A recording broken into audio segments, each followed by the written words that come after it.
He's not just born with a silver spoon, he's born with immense talent. అది తప్పితే వేరే ప్రపంచం కూడా పెద్ద ఎక్కువ తెలియదు. ఈ అట్మాస్ఫియర్, ఎన్విరాన్మెంట్ వల్ల మీరు చదువులకు కూడా కొంచెం ఎగనామాలు పెట్టేశారు చాలా. చదువుకునే లేదు అసలు సరిగ్గా. బట్ ఇంట్లో ఎప్పుడు ఇది ఒక మ్యాటర్ కాలేదా, matter of issue for you? కొన్ని సంవత్సరాల తర్వాత అందరూ డిసైడ్ అయిపోతారు వీడి చదువు రాదని. సో అలా స్కూల్ ఫ్రెండ్స్ మీ అందరూ కూడా ప్యాక్ ఆఫ్ స్పాయిల్డ్ బ్రాడ్స్. అంటే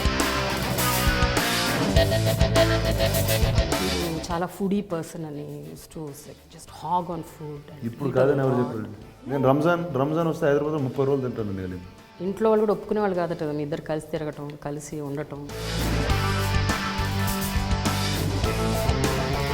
అది మీ వ్యక్తిత్వం కాబట్టి అది సినిమాల మీద కూడా దాని ఇంపాక్ట్ క్రియేట్ అయింది. ఆర్కే బీచ్ మీద ఒక సబ్మరీన్ ఉంది. ఆ సబ్మరీన్ మన విశాఖపట్నం కథ కూడా మనకి ఎవరికి తెలియదు. ఆ క్వశ్చన్స్ ఎవరు అడగరు. అండ్ సినిమా అన్న దానికి ఒక అద్భుతమైన పవర్ ఉంది. ఇండియా పాకిస్తాన్ వారు అది ఎప్పుడో 1971లో జరిగింది. ఇన్ని ఎలిమెంట్స్ ఉన్నాయి. మీరు ఏ గట్టుతో ముందుకెళ్ళారు అంటే it's not that easy to take it up. ఒకటి సంకల్ప్ నా దగ్గర రాలేదండి, నేనే సంకల్ప్ దగ్గరికి వెళ్ళాను. వావ్. అది ఎలా జరిగిందంటే,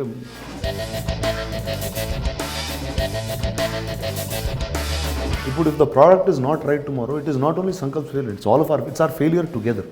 మీరంటూ ఒక వ్యక్తి లేకపోతే గాజీకి ఎవరు దీన్ని ముందుకు తీసుకెళ్ళి ఇంకో గొప్ప హీరో వచ్చి ఇంకా పెద్ద సినిమా చేసేవాడేమో ఎవరికి తెలుసు. స్పెషల్ అపియరెన్స్లు, క్యామియో రోల్స్ అవి కూడా ఎందుకు చేస్తుంటారు మధ్య మధ్యలో? మీ ఊరికి ఫ్రెండ్స్ ఎడితే చేసేస్తానండి, అంత ఆలోచించండి వీటి గురించి. అవునా? దేనికి ఏది లెక్క అయినండి. సో దేనికి లెక్క పత్రాలు ఉండవు. చెప్పాను చిన్నప్పటి నుంచి లెక్కలు రావు. దాని అమితాబ్ బచ్చన్ అసలు ఎలా ఒప్పించారు, ఏమని చెప్పారు? బాంబేలో అడిగినప్పుడు ఇప్పుడు చాలామంది చెప్పారు చెప్పరేమో, ఇప్పుడు ఇది అంత ఆయన సినిమా కాదు. ద సేమ్ టైం చాలామంది అడుగుతూ ఉంటారు, ఖచ్చితంగా అమితాబ్ బచ్చన్ గారు అంటే చాలామంది అడుగుతున్నట్టు. నేను సరే అనుకున్నా, సరే మ్యాక్సిమం చెప్తే అని చెప్తారు, నువ్వని చెప్తారు కదా అంతే. వెళ్ళానండి. వెళ్ళి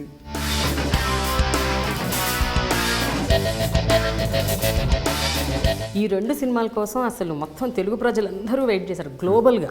my real excitement was about Chiranjeevi garu. అంటే see that man is almost like a father to me. And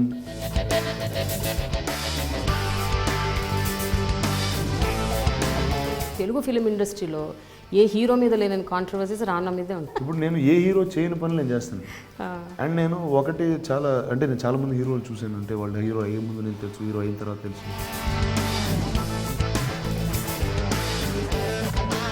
ఎంతగానో అభిమానించే ఆర్జీవి గారి ట్వీట్స్ మీద మీ అభిప్రాయం ఏంటి? ఆర్జీ గారు ఎలా ట్వీట్ చేస్తారో మీకు తెలిస్తే మీరు ఈ క్వశ్చన్ కూడా అడగండి. Hi, this is Rana. Watch my exclusive interview on Dialogue with Prema only on iDream Media. ఈ పోరాటంలో మెడల్స్ ఉండవు, గుర్తింపు ఉండదు. చరిత్రలో మనం ఉన్నా లేకపోయినా విశాఖపట్నం భవిష్యత్తులో, భారతదేశ భవిష్యత్తులో నిలిచిపోతుంటాం. That is how the leader takes them to war.